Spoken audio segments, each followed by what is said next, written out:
Welcome to our channel Moody Pahadi. हमारे channel Moody पहाड़ी में आपका स्वागत है। फ्रेंड्स, आज हमारे स्पीति ट्रैवल का 4th डे है और अगर आप स्पीति आने की सोच रहे हैं तो ऐसे नज़ारों और ऐसी चुनौतियों दोनों के लिए तैयार रहिए। एक तरफ हज़ारों फीट ऊंचे पहाड़ और दूसरी तरफ गहरी खाई में बहती स्पीति नदी। और जब हम यहाँ पहुँचे तब तक पहाड़ का एक हिस्सा सड़क पर आ चुका था। जेसीबी लगातार मलबा हटाने के काम में लगी हुई थी और पूरा ट्रैफिक रुका हुआ था। लेकिन इससे कुछ देर पहले इसी रास्ते पर हमारे साथ एक ऐसी घटना हुई जिसने कुछ पल के लिए हमारी धड़कनें बढ़ा दी थी। चलती गाड़ी के दौरान अचानक पहाड़ से एक मिट्टी का छोटा सा गोला टूटकर नीचे आया और सीधे हमारी कार की विंडशील्ड से टकराकर बिखर गया। भगवान की कृपा रही कि वह पत्थर नहीं बल्कि मिट्टी का गोला था, इसलिए ना तो विंडशील्ड को कोई नुकसान हुआ और ना ही हमें। सब कुछ इतनी तेज़ी से हुआ कि कैमरा ऑन करने या उस पल को रिकॉर्ड करने का मौका ही नहीं मिला।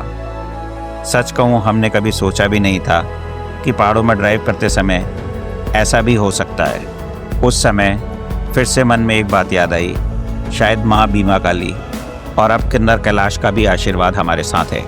क्योंकि जिस मलिंग नाले के बारे में ज़्यादातर स्पीति ट्रैवलरों का मानना है कि यहाँ अक्सर लैंडस्लाइड होते रहते हैं और कई बार लोग घंटों तक फंस जाते हैं, वो हमें बिल्कुल सामान्य मिला। लेकिन आगे आकर हम इस लैंडस्लाइड में फंस गए। उस लैंडस्लाइड तक पहुँचने से पहले आइए आपको लेकर चलते हैं। एक दिन पहले शिपकिला बॉर्डर से लौटने के बाद हमारा अगला पड़ाव था खाप संगम। यहीं स्पीति नदी और सतलुज नदी का संगम होता है। अगर आप यहाँ आएँ तो कुछ देर रुककर इस नज़ारे को ज़रूर महसूस कीजिए। कुछ पल बस शांति से बैठिए और बहती नदियों की आवाज़ को सुनिए। नदी के किनारे एक अच्छा सा रेस्टोरेंट भी है। इस पूरे किन्नौर से स्पीति वाले रास्ते में अच्छे खाने के विकल्प बहुत कम मिलते हैं, इसलिए आप इसे ट्राई कर सकते हैं। नदी के किनारे बैठकर खाना खाने का अपना अलग ही मज़ा है। कुछ देर बाद हम पहुंच गए नाको। करीब 12,000 फीट की ऊंचाई पर बसा यह छोटा सा गांव अपने शांत वातावरण, मोनेस्ट्री और नाको लेक के लिए फेमस है। हेंगरांग घाटी, सूखे ऊंचे और विशाल पहाड़ और बीच में बसे पारंपरिक मिट्टी और पत्थर से बने घर नाको को एक अलग ही पहचान देते हैं। इन्हीं पहाड़ों के बीच स्थित है पवित्र नाको लेक। साल के अधिकांश समय यह लेक बेहद शांत और खूबसूरत दिखाई देता है, लेकिन सर्दियों में तो पूरी झील बर्फ की मोटी चादर में बदल जाती है। लेक से कुछ ही कदम की दूरी पर है नाको मोनेस्ट्री।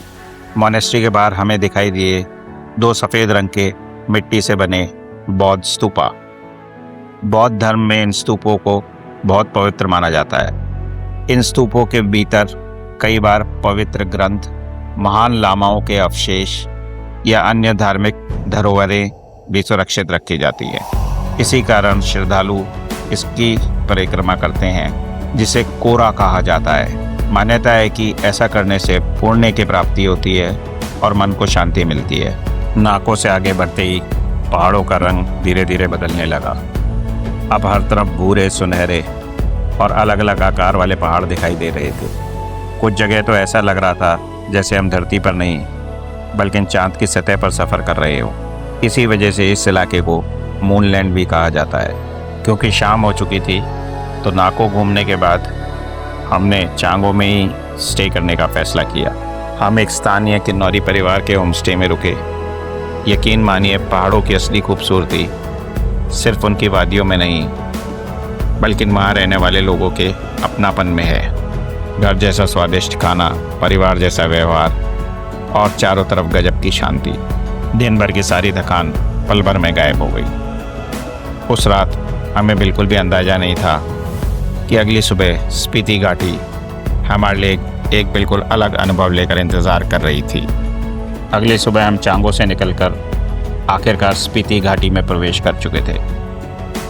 कुछ ही मीटर आगे हमें ग्यू विलेज का बोर्ड दिखाई दिया, जहाँ से करीब 12 किलोमीटर का एक छोटा सा डिटूर लेना होता है। जैसे ही हमने इस रास्ते पर गाड़ी मोड़ी, रोड और भी एडवेंचरस हो गई। ऊंचे ऊंचे पहाड़, गहरी घाटियाँ और हर मोड़ पर बदलते नज़ारे और साथ में बहती हुई नदी। रास्ते में एक छोटा सा पुराना ब्रिज भी मिला। हमने सोचा क्यों ना यहाँ कुछ पल रुककर प्रकृति की इस खूबसूरती को महसूस किया जाए।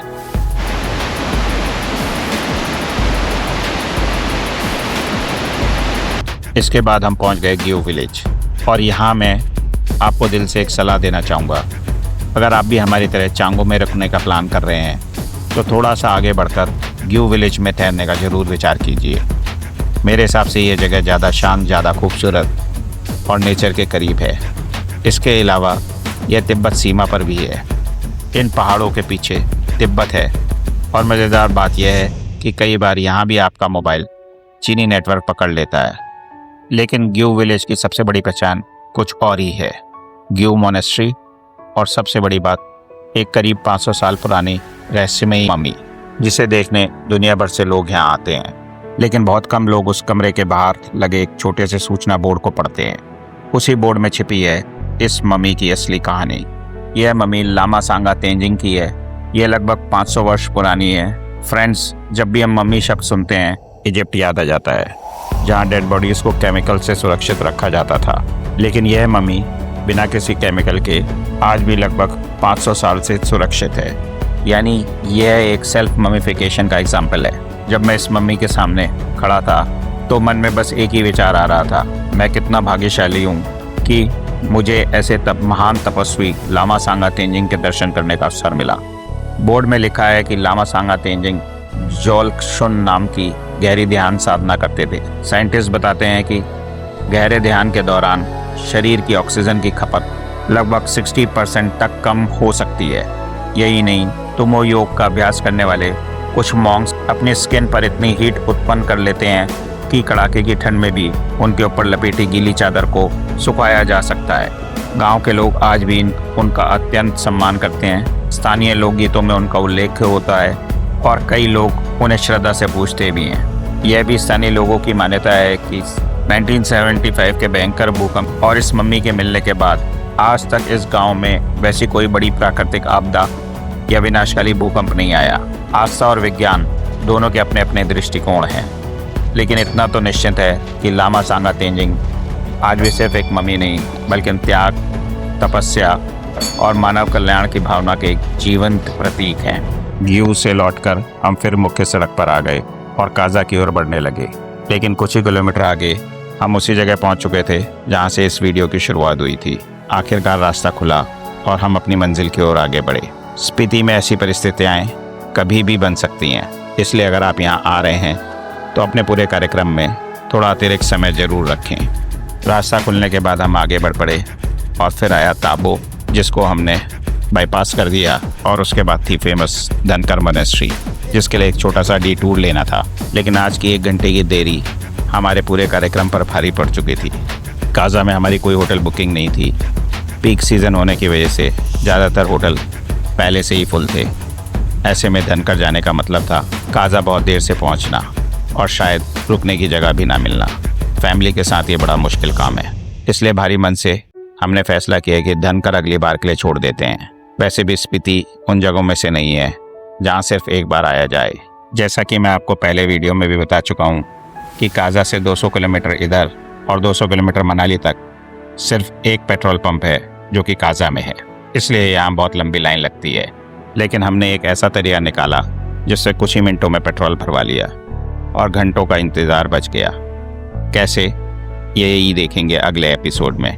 बुद्धम शरणम गच्छामि।